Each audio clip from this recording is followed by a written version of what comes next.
Olá, meus queridos irmãos, irmãs e amigos em geral. Pela graça de Deus, somente pela graça de Deus, novamente estamos juntos para mais uma nova oportunidade de estudos da e na Palavra de Deus. Confesso que é com grande alegria que voltamos a nos reencontrar com este objetivo. Por isso, recebo os cumprimentos fraternais da 8ª Igreja Batista Filadélfia de Curitiba, que é a patrocinadora deste programa evangélico, bem como de seu ilustre pastor Luiz Pedroso. Hoje estudaremos mais uma lição importante. Destarte, da autoria do ilustre pastor Marcos Elias da Silva, e que tem como título, abro aspas, Decisões que definem nossa relação com Jesus, fecho aspas. Então, quais são os objetivos da presente lição? Primeiro, conhecer o que a Bíblia ensina sobre decisões que definem nossa relação com Jesus a partir da parábola dos lavradores maus. Também perceber que essa parábola anuncia Jesus como pedra principal e as tristes consequências de Israel ao rejeitar o Messias de Deus. E por fim praticar, crendo que Deus nos colocou como mordomos do seu reino e da sua vinha. A igreja precisa frutificar e glorificar ao seu Senhor por suas obras de fé. Texto áudio. Está em Mateus, no Evangelho de Mateus, capítulo 21, versículo 42, que leio, abro aspas.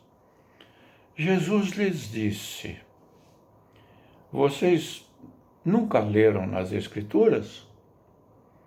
A pedra que os construtores rejeitaram tornou-se a pedra angular. Isso vem do Senhor e é algo maravilhoso para nós. Volto a dar a referência para o seu interesse. Evangelho de Mateus, capítulo 21, versículo 42. Mais um texto bíblico inspirativo, destarte, no Evangelho de Mateus, capítulo 21, versículos 33 a 46, que leio, abro aspas. Ouçam outra parábola. Havia um proprietário de terras que plantou uma vinha. Colocou uma cerca ao redor dela, cavou um tanque para prensar as uvas e construiu uma torre. Depois arrendou a vinha a alguns lavradores e foi fazer uma viagem. Aproximando-se a época da colheita, enviou seus servos aos lavradores para receber os frutos que lhe pertenciam. Os lavradores agarraram seus servos, a um espancaram, a outro mataram e apedrejaram o terceiro. Então enviou-lhes outros servos em maior número. E os lavradores os trataram da mesma forma. Por último, enviou-lhes seu filho, dizendo, meu filho respeitarão. Mas, quando os lavradores viram o filho, disseram uns aos outros, este é o herdeiro. Venham, vamos matá-lo e tomar a sua herança. Assim eles o agarraram, lançaram-no para fora da vinha e o mataram. Portanto, quando vier o dono da vinha, O que fará àqueles lavradores? Responderam eles: matará de modo horrível esses perversos e arrendará a vinha a outros lavradores, que lhe deem a sua parte no tempo da colheita. Jesus lhes disse: vocês nunca leram nas Escrituras? A pedra que os construtores rejeitaram tornou-se a pedra angular. Isso vem do Senhor e é algo maravilhoso para nós. Portanto, eu lhes digo que o reino de Deus será tirado de vocês e será dado a um povo que dê os frutos do reino. Aquele que cair sobre esta pedra será despedaçado. E aquele sobre quem ela cair será reduzido a pó. Quando os chefes dos sacerdotes e os fariseus ouviram as parábolas de Jesus, compreenderam que ele falava a respeito deles e procuravam um meio de prendê-lo, mas tinham medo das multidões, pois elas o consideravam profeta, isto é, a Jesus. Introdução.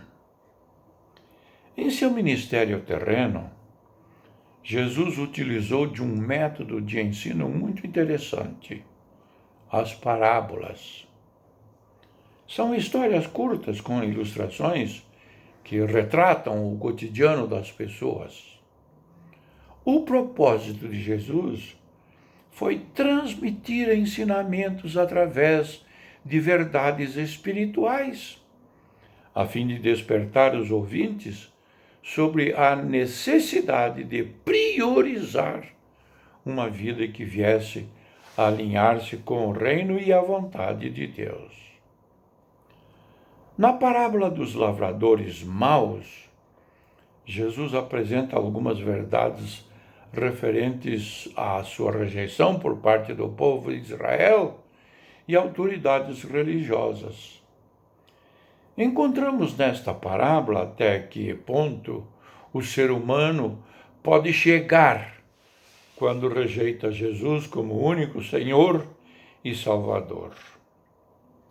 A prática da maldade humana através da violência, egoísmo e ingratidão por parte dos maus lavradores retratam o que vai no coração humano sem a presença de Deus.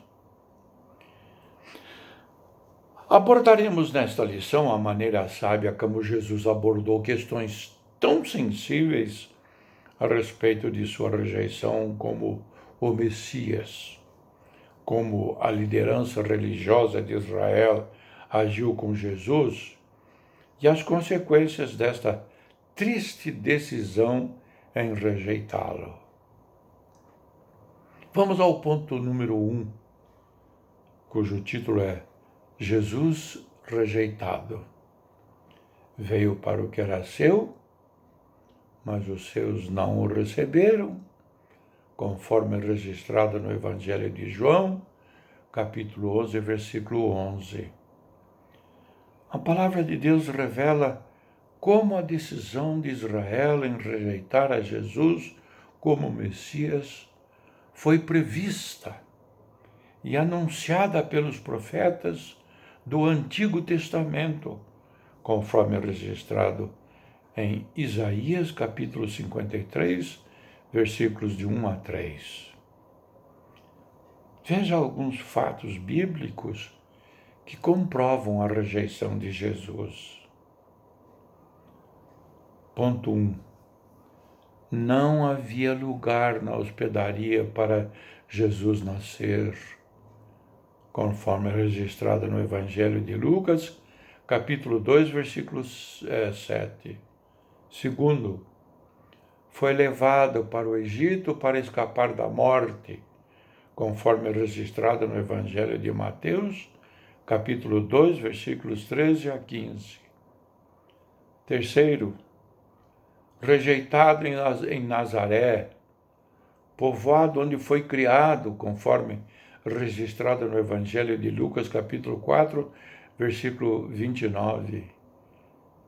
Quinto, desprezado pela multidão, que escolheu Barrabás, conforme registrado no Evangelho de Marcos, capítulo 15, e condenaram a Jesus.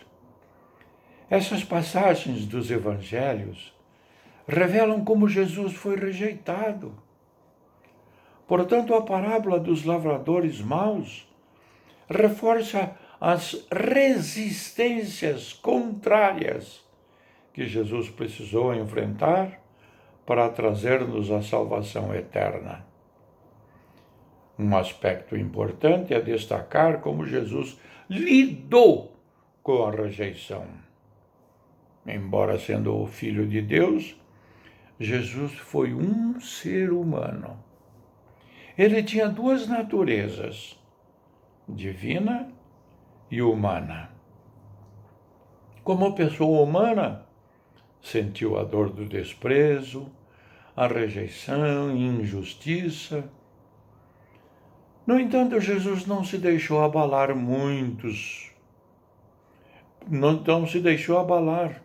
E muitos perguntam qual o segredo de Jesus para superar a rejeição.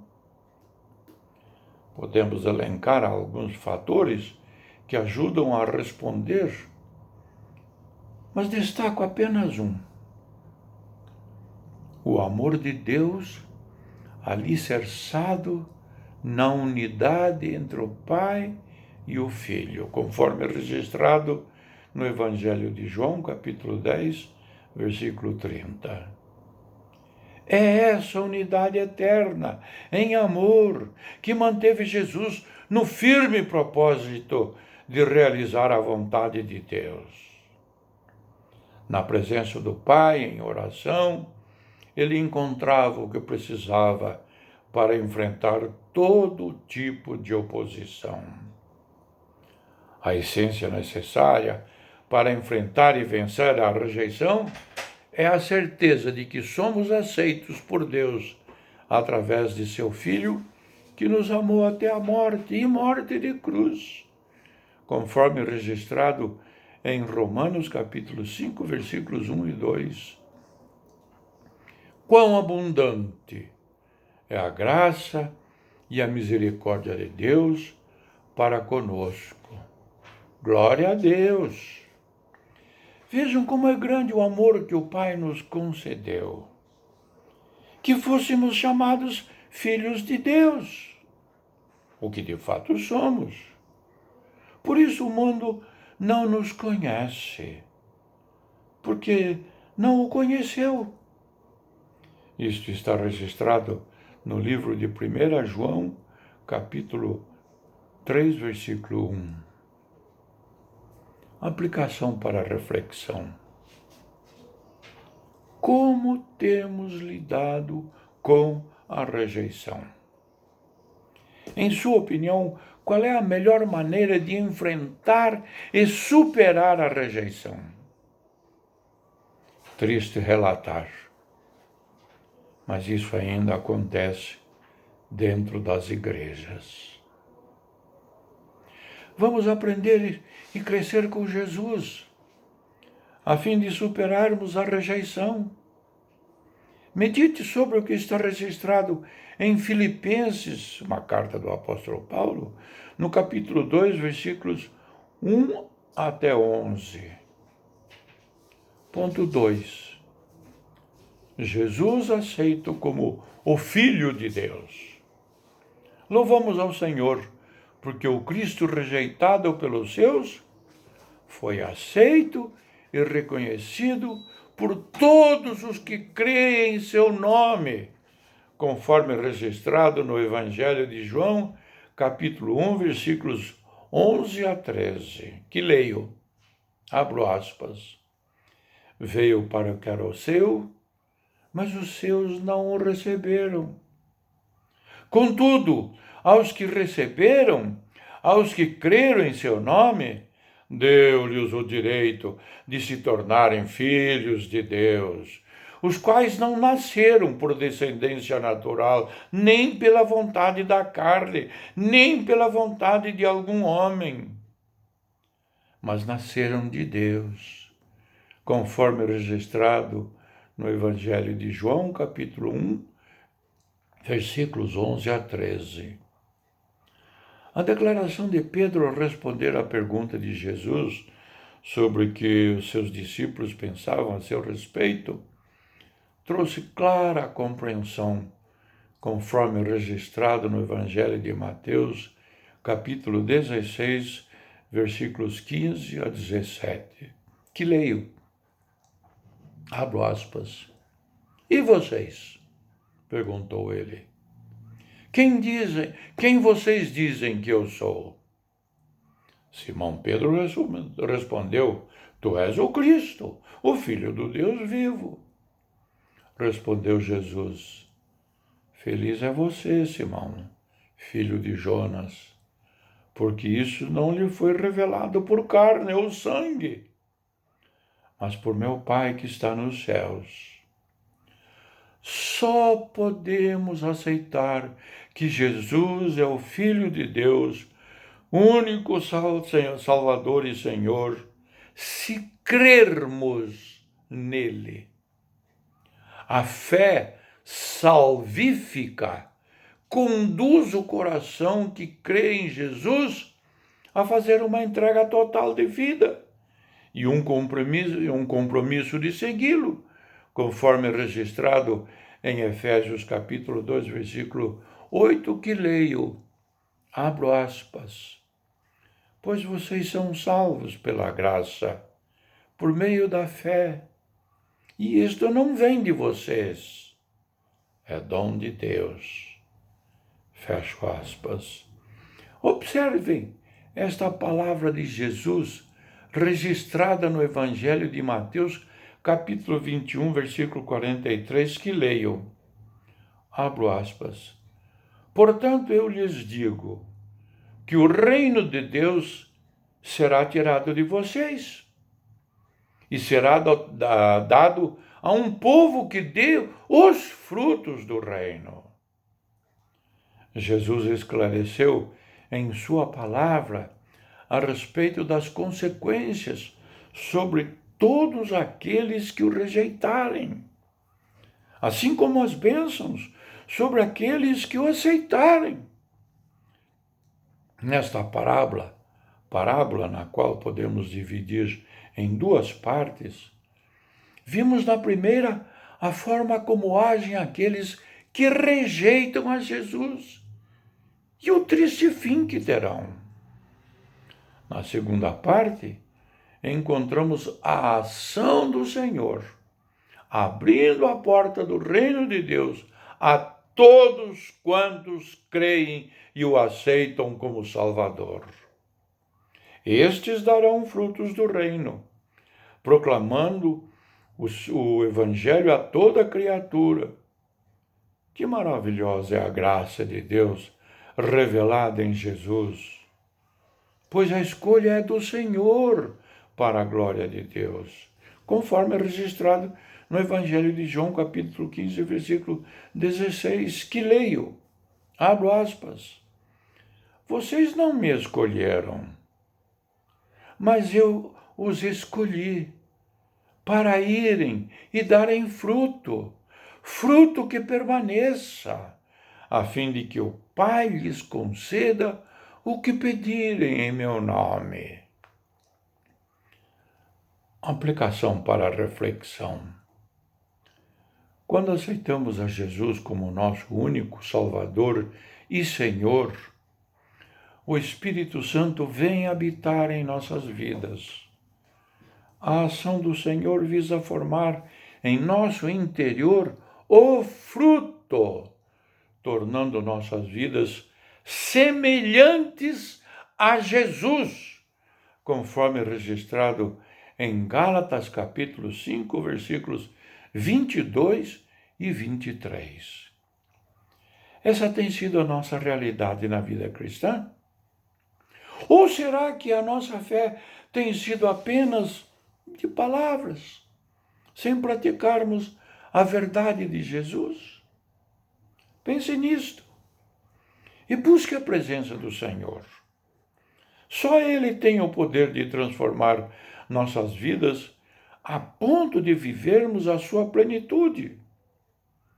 Dedique um momento de oração e fale a Deus tudo o que está em seu coração.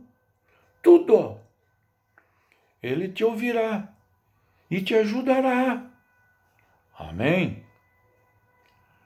Vamos ao ponto número 3, que tem como título uma pergunta. O que farei de Jesus?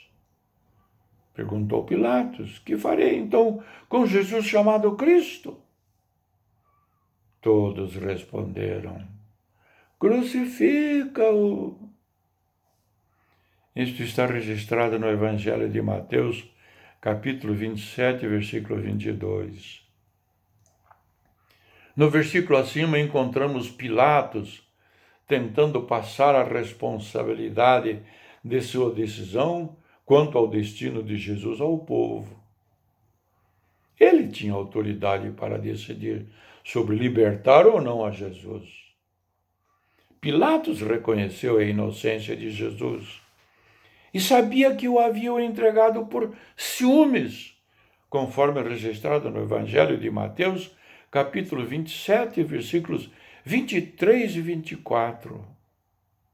Porém, antes de decidir, resolveu apresentar ao povo Barrabás e Jesus, a fim de que fizessem a escolha.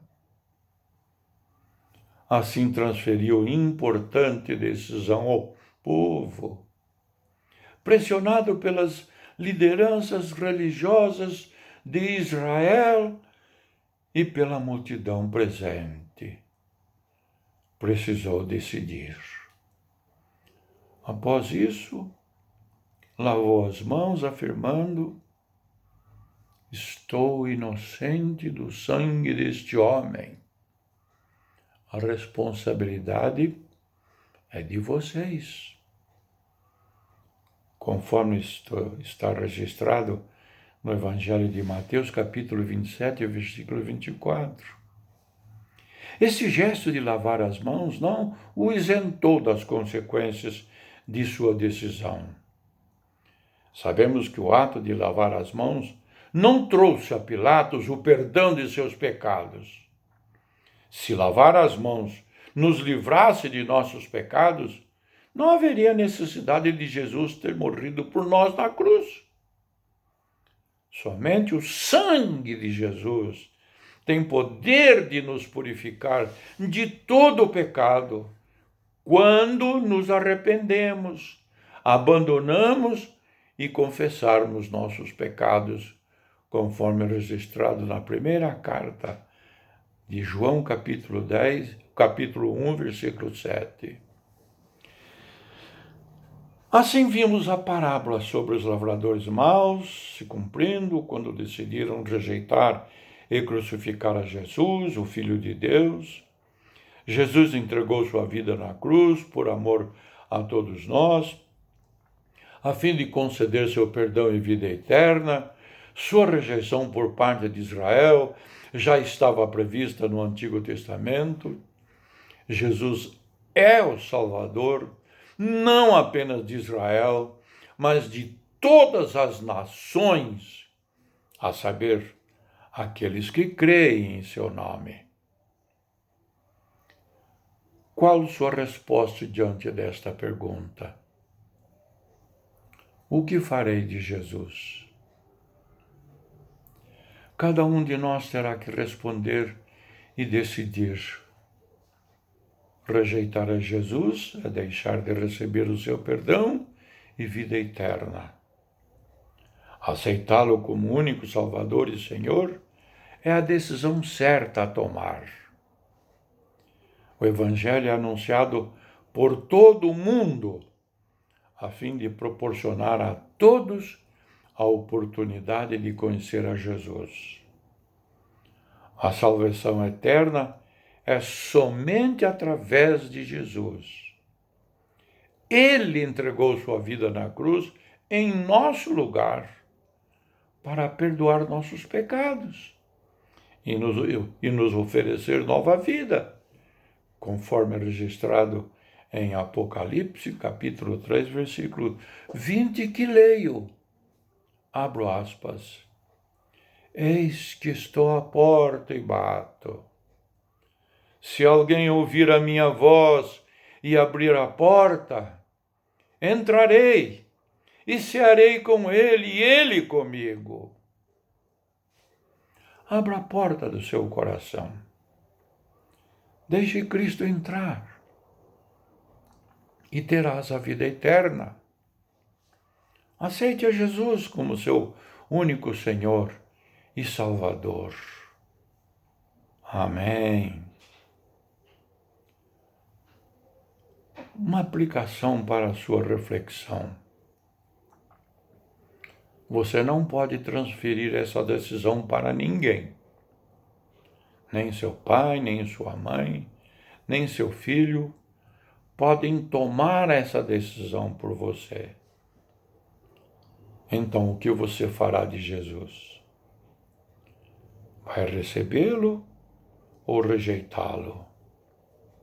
Qual a sua decisão em relação a Jesus? O que você tem feito após tomar sua decisão diante dele? Vamos à conclusão.